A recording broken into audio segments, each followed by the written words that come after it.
Nagsagawa ng send-off ceremony ang pambansang pulisya sa Cebu kasama ang iba pang ahensya ng gobyerno. Ito'y para sa mga ide-deploy para sa seguridad kaugnay ng pagdiriwang ng Sinulog Festival. Ang detalye mula kay Jessie Atienza ng PTV Cebu. Rise and shine, Jessie. Bago ang formal na pagsisimula ng mga religious activities ng Fiesta Señor, isang send-off ceremony ang isinagawa para sa mga security personnel na magpapatupad ng seguridad sa Cebu. Binasbasan silang lahat at nag-alay pa ng pagsayaw ng sinulog sa imahe ni Senyor Santo Niño kasama si Cebu City Mayor Michael Rama.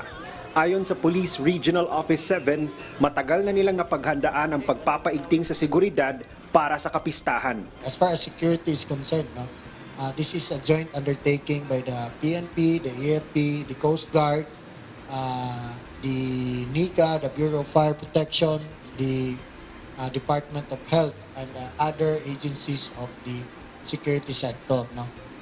We have been working on this for a long time already, but part and very significant part of this security coverage is the cooperation of the people.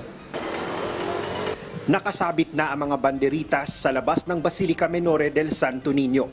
Ayon naman sa pamunuan ng Basilica, nasa 5,000 katao lamang ang maaaring papasukin sa simbahan at pilgrim center. Kaya naman, may mga LED screens nang nakapwesto sa labas para sa mga hindi na makakapasok. Andito nga tayo sa loob ng Basilica Menore del Santo Niño. Ito yung tahanan ng milagrosong bata na si Senyor Santo Niño. So makikita nga natin, unti-unti na ang pagdagsa ng mga turista at mga deboto para lamang masilayan at makapagdasal ng personal sa milagrosong bata.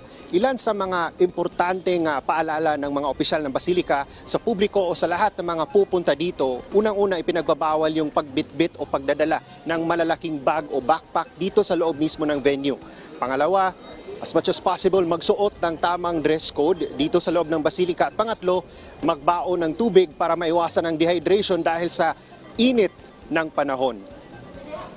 Naka-standby na rin ang Incident Command Post ng Rescue at Disaster Team kung sakaling kailanganin ng first aid sa mga dadagsang mga turista at deboto.